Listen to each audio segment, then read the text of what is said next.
켰어요? 네. 안녕하세요. 22년 6월 29일입니다. 장마의 한가운데 있는 것 같고요. 출근하면서 유비무환이겠구나. 비가 오는 날에는 한자가 없다. 그래도 이 빗속을 뚫고 치료를 위해 찾아주시는 어르신들, 그 정성에 제가 오늘 하루도 살맛이 난다 라는 말씀을 드리네요. 그 헤르메스님의 질문, 끊임없이 마르지 않는 샘처럼 이 질문이 이어지는데, 어떻게 보면은 제 입장에서는 이 수렁에 빠져 있다. 점점 몸부림치면 칠수록 수렁에 더 빠져지는 느낌도 들고요. 그럼에도 불구하고 감사합니다.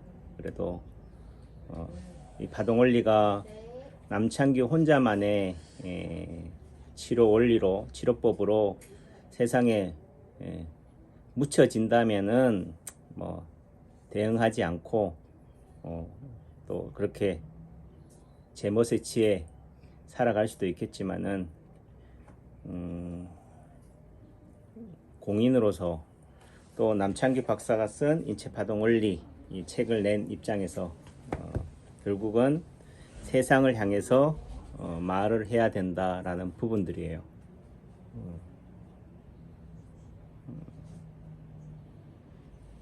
단순하게 이겁니다 라고 얘기해도 그게 뭔데 이렇게 또 말씀하시는 부분들도 있고 하니까 결국은 사족, 부연이 들어가는 부분이죠. 그래서 우선은 제 입장에서도 하나하나 한 단추를 끼워가자 라는 말씀을 드려요. 댓글에 보니까 우리 박희연 님이 제 스로보니게 여인의 마음 그 발 아래 엎드리니 상 아래 개들도 아이들이 먹던 음식을 먹던 부스러기를 먹나이다. 상대의 패 수를 읽을 줄 알아야 상대의 것이 보인다. 그래야 내 것이 된다. 이렇게 제가 썬네임 이름을 달았어요. 이 부분들은 공부하는 자세, 제가 파동원리를 접하고 가르침을 받는 자세, 또 내지는 지금도 제가 세상을 향해서 배움의 길을 걸어가는 자세가 이렇다. 내가 어떤 분야에 처음 초짜다라고 한다면은 상대가 고수다라는 전제하에서 나는 하수다. 그럼 하수가 고수의 가르침을 받기 위해서는 먼저 스로보니게 여인의 마음이 되어야 된다.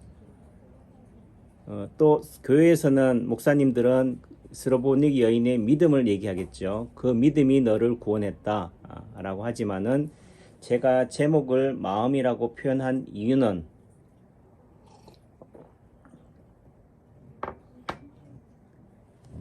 내 아픔, 내 자식의 아픔을 위해서는 상대의 발 아래 엎드리는 나는 개로소이다.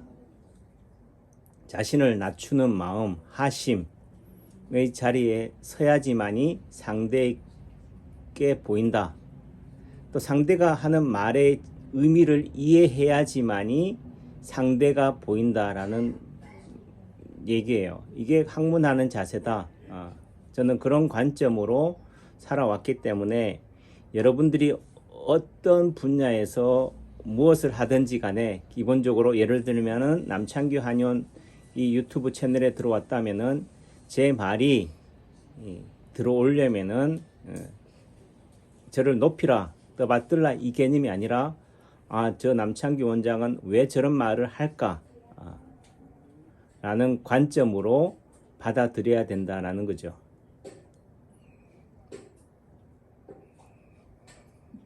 그래서 여기 박희연 님이 보니까 상대가 싫은데 왜 거기서 얼쩡대요? 본인 인생을 사세요 아저씨.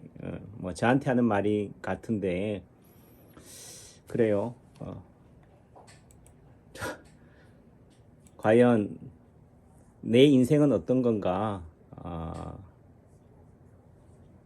인연이라는 게 참 묘하다. 끊임없이 인연을 끊어도 실타래처럼, 얽힌 실타래처럼 또다시 이어지는 그런 부분들인 거죠. 저도 이 인체 파동 원리가 어디서 나왔느냐? 예를 들면은 제 남창규의 머리에서 나왔습니다 라고 하면은 간단한데, 이 원리의 출발이 어떻든 발견자가 그분이다 보니까 결국은 그를 언급하지 않을 수 없는 거죠.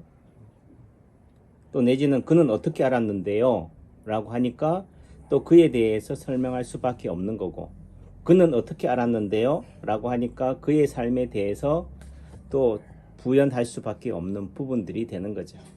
결국 파동 원리를 길을 걸어간다, 파동 원리로 치료한다라는 의미 속에서는 결국은 뭐 진짜든 가짜든 진품이든 가품이든 결국은 박정부를 언급하지 않을 수가 없는 부분들이고, 그런 맥락에서는 저는 박정부와 그 결을 달리한다, 또는 박정부와 대척점에 있다, 인간적으로는 그를 싫어한다, 뭐 그를 뭐 이렇게 한다, 이렇게 표현해도 결국은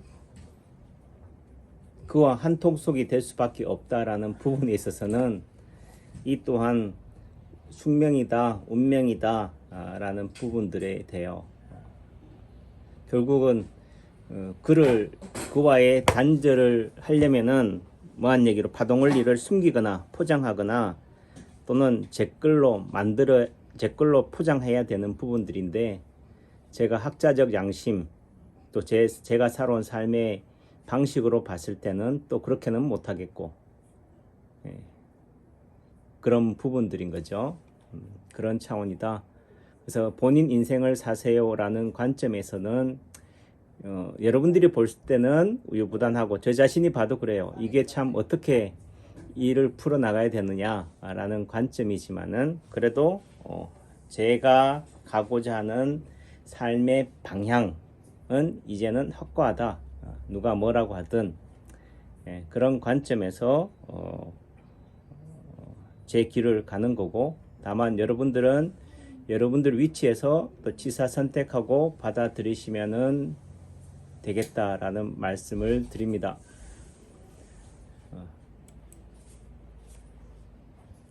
또 여기 오늘 좀 전에 댓글로 하신 분이 인체만 오작동이 있는 게 아니고 세상사, 인생사 오작동 아니겠습니까? 맞습니다. 공감하고요. 제가 말하는 이 파동 원리의 관점이 결국은 인체에서 국한되어서 설명하자. 왜? 저는 한의사고 의학을 한 입장이니까 그런 관점에서 우선은 인체에 관해서 파동이 치는 원리, 이유를 이해하면은 우리 몸이 왜 아프고 어떻게 치료해야 되는지를 알 수 있다라는 관점에서 말씀을 드리는 거다. 그런데 이제 우리 헤르메스님이 질문하는 부분에 있어서는 이제 포괄적 개념, 그분의 말씀도 질문 속에서 예를 들면 어떤 파동 원리가 진리다, 진실이다라고 한다면은 그게 인체에 적용이 된다면은 세상 만물 모든 거에 똑같이 적용이 되는 거 아니냐? 예, 맞아요. 저도 그런 관점에서 말씀을 드리는 거고, 저는 이 현미경이 인체라는 관점에서 저는 적용을 시켜 봤더니 맞다. 그렇다면은 이게 세상, 자연, 만물의 이치와 똑같이 적용이 된다.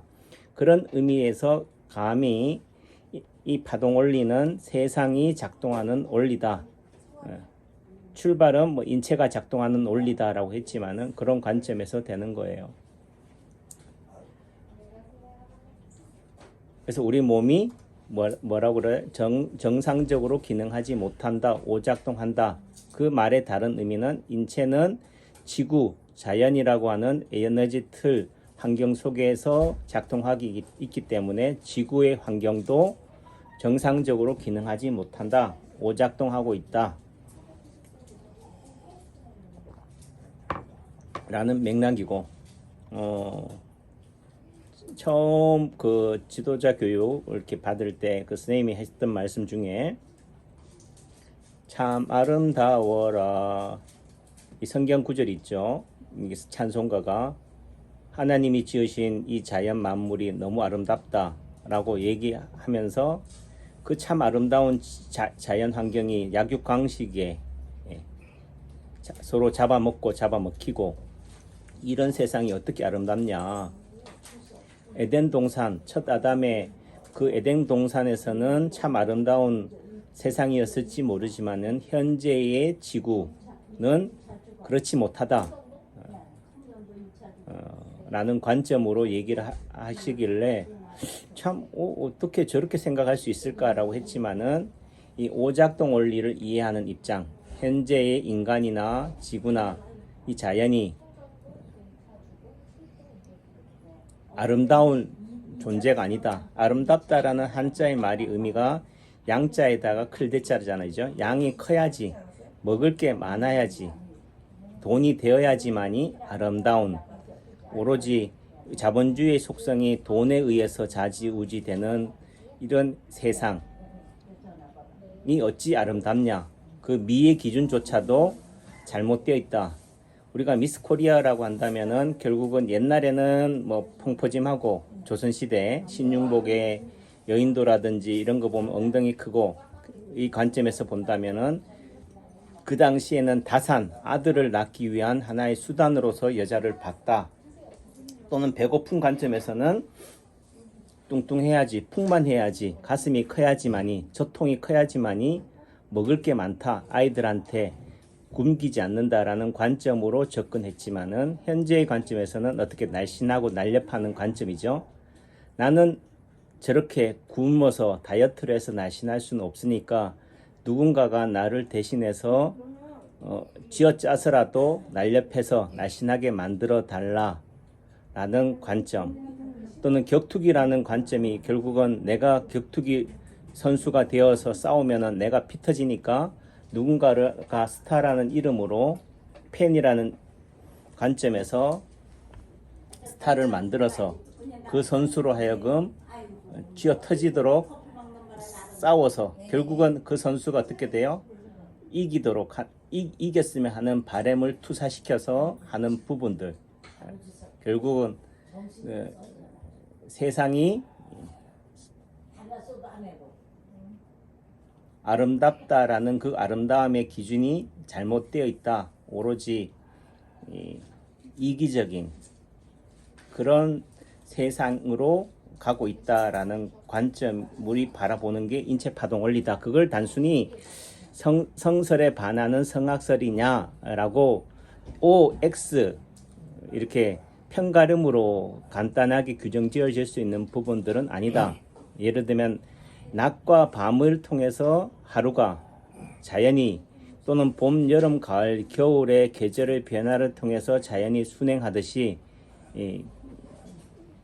결국은 제가 인체파동 원리를 통해서 처음 접했을 때는 선악, 악하다, 악의 관점으로만 세상을 바라봤지만은 그럼 선하지 않느냐 이 관점이 아니라는 거죠. 결국은 인생을 살아간다, 또 자연이라 지구라는 환경이라는 의미 속에서는 이런 변화를 통해서 운행되어 간다라는 측면에 있어서는 성악설이 맞고 성선설은 틀렸다 이 개념도 아니다. 결국 낮과 밤이 음중지양, 양중지음, 음중지음 이런 개념처럼 서로 균형, 밸런스를 찾아간다, 평형을 찾아간다. 그런 관점에서 인체파동 원리가 무엇이냐? 평형에 오셨어요? 균형을 찾아가려고 하는 노력, 몸짓, 몸부림, 흔들림이다 라는 부분들이라는 거죠. 제가 이런 유튜브에 있어서 어떻게 보면 그냥 내 삶을 살아간다는 의미 속에서는 뭐 책을 따진다면 진도만 나가세요 이렇게도 되지만은 결국은 이걸 통해서 제 자신이 성장하는 부분들이 되는 거고요. 아직도 저는 만들어져 간다라는 관점에서 5년, 10년 뒤에 오늘의 나를 이 연단을 통해서 또는 이런 걸 통해서 공부를 통해서 저는 성숙되어 있을 거라는 것을 믿기 때문에 저를 부지런히 채찍질하고 연단하는 과정이라는 관점에서 이 길을 걸어가고 이 글을 올리는 거다라는 말씀을 드립니다. 여기서 일단락을 끊고 다시 또 얘기를 이어가도록 할게요. 또 길어지면은 또 무슨 얘기 하는 거냐 이렇게 되는 부분들이 있으니까 결국 제가 가는 길 속에서는 제 과거의 누적을 통해서 오늘의 나가 있었던 부분들이 있고 또 인체파동 원리가 결론적으로 정리하면요. 남창규가 만든 게 아니다. 한의사의 길을 걸어가면서 치료가 되면 왜 되고 안 되면 왜 안 되는지에 대한 그 길을 찾지 못해서 또 내지는 일독해차 만병통치는 있는 건가? 또 한의학은 침이나 한약은 분명히 효과가 있는데 그거를 세상을 향해서 이게 이러이러한 메커니즘으로 낫는 거예요 라고 떳떳이 말하지 못하는 그런 부분에 있어서 뭔가 우리의 것이 좋기는 한데 왜 좋은지를 상대에게 설득하거나 또는 스스로에게 자문자답하지 못하는 부분에 있어서 이 인체파동 원리를 접함으로 인해서 그 길을 찾아갔다라는 부분들이고 이 우리 몸이 왜 아프냐 또 왜 치료해도 왜 더 아프냐 또는 왜 만병통치는 있는 것 같지만은 불가능하냐라는 부분에 있어서는 우리 인간이 우리가 살아가는 환경이 지구라는 에너지 환경 속에서 살아간다라고 한다면은 지구의 작동의 가장 큰 중요한 부분들은 중력이라는 거죠. 중력. 결국 인간이 살아간다는 의미 속에서는 중력을 거스르면서 살아간다. 그렇기 때문에 용을 쓴다. 힘을 쓸 수밖에 없다. 에너지가 소모될 수밖에 없다. 결국 이 중력과의 상호작용, 균형 속에서 인간이 살아가기 때문에 인간은 언젠가는 아플 수밖에 없고 병들 수밖에 없고 죽을 수밖에 없다. 이런 중력의 문제를 해결할 수가 없기 때문에 그런 관점에서 바라보는 거고 또 현재 인류, 현재의 지구는 처음 원상의 모습에 있어서 자꾸 이게 영적인 얘기다, 얘기다라고 하겠지만은 가설로 보시면 돼요. 이 파동 원리가 뭐냐? 저는 세상이 작동하는 원리다, 현재 인류가 작동하는 우리 몸이 작동하는 원리다라고 얘기하고 싶지만은 그것에 대해서 폄하하거나 또는 부정하는 입장이라고 한다면은 그럼 하나의 가설로 보시면 된다.